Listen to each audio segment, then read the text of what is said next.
আসন্ন ফিফা বিশ্বকাপের সব ম্যাচ কোনো বাড়তি খরচ ছাড়াই সরাসরি দেখা যাবে বাংলাদেশ টেলিভিশনে। আন্তর্জাতিক ফুটবল ফেডারেশন ফিফা থেকে সরাসরি প্রায় ৭৩ কোটি টাকায় এই অল মিডিয়া সম্প্রচার স্বত্ব কিনছে সরকার। রবিবার সচিবালয়ে অনুষ্ঠিত অর্থনৈতিক এবং সরকারি ক্রয় সংক্রান্ত মন্ত্রিসভা কমিটির বৈঠকে এই প্রস্তাবের অনুমোদন দেওয়া হয়েছে।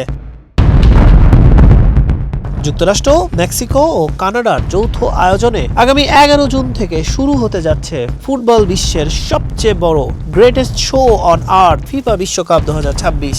আর এই বিশ্বকাপের প্রতিটি ম্যাচের উত্তেজনাকর মুহূর্ত বাংলাদেশের কোটি ফুটবল প্রেমীদের কাছে পৌঁছে দিতে যাচ্ছে রাষ্ট্রীয় টেলিভিশন চ্যানেল বিটিভি। কোনো দরপত্র ছাড়াই সরাসরি ফিফা থেকে এই অল মিডিয়া রাইটস কেনা হচ্ছে। তথ্য ও সম্প্রচার মন্ত্রণালয় সূত্রে জানা গেছে, বিটিভিতে বিশ্বকাপের সব খেলা দেখানোর জন্য সব ধরনের শর্ত কেনা হচ্ছে ৩৮,৫০,০০০ মার্কিন ডলারে। বাংলাদেশি মুদ্রায় এর পরিমাণ ৪৭,২৬,০০,০০০ টাকা।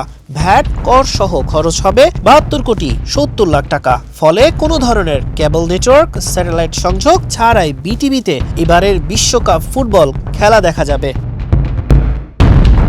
২০২২ সালের বিশ্বকাপ ফুটবলের সম্প্রচার স্বত্ব কেনা হয়েছিল ৯৮ কোটি টাকায়। আগেরবারের চেয়ে এবার খরচ কমল ২৫ কোটি টাকা।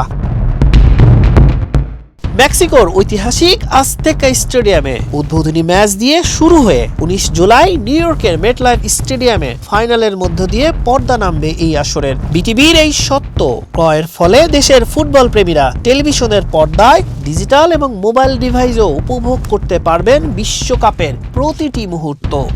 হাসান শাহরিয়ার, মানব কণ্ঠ।